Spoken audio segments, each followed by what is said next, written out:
and welcome to Talk of the Town, Fort Mill Tega, presented by Carmen Miller of Miller Realty Group. I'm Patti Mercer. Today we are at the Fort Mill History Museum to learn about Fort Mill's history. How did Fort Mill get its name? Well, many people think that there was a textile mill, and that's where it got its mill part of its name from, and of course an Indian fort. Well, and the Indian fort part of it is true. The Catawba Indians were native to this population before it was Fort Mill, before it was Little York, and they were always playing the Charleston, South Carolina government against the North Carolina government. And so the governor of North Carolina was going to accommodate the Catawba with building them a fort here in Fort Mill.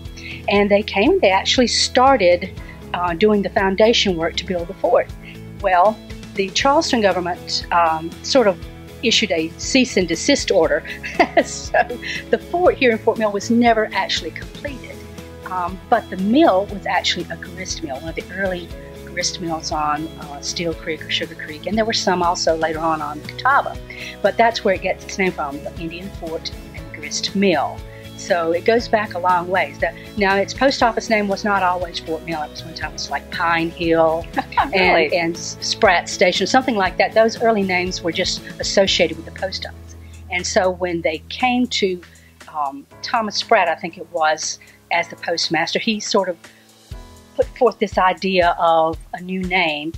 He wanted Fort Hill, and that name was already taken. So he's edited it to say Fort Mill. And so there we go, Fort Mill. And if you know this about Fort Mill, you Google it, you go into Ancestry.com, it is the only Fort Mill in the world. Now, this concept of having a history museum for Fort Mill, where did it begin? Well, it began many years ago, actually, with the Chamber of Commerce, when the district tried to divide it up into the regional Chamber of Commerce instead of just the Fort Mill Chamber of Commerce. So they had this Move Fort Mill Forward group, out of which they had a committee that was the Historic Preservation Committee with, let's see, David Ward, Elizabeth Ford, Rudy Sanders, I think were some of those very early members.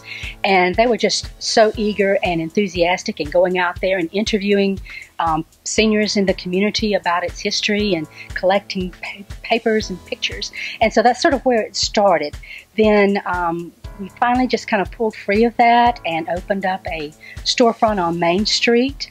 And then in 2012, we came to this building here on White Street next to American Insurance, where we have been since. What was it like to finally have space where you could display it?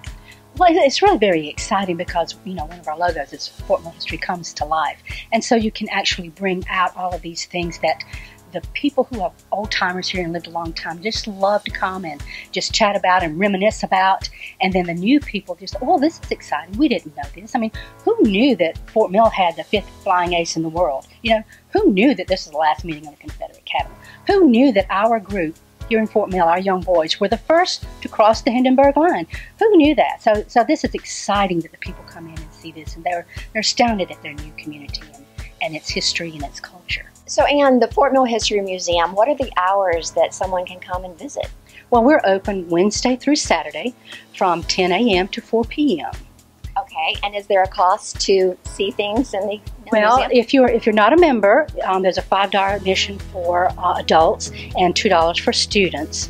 But it's not hard to become a member. You can go onto our website, www.fmhm.org, and join.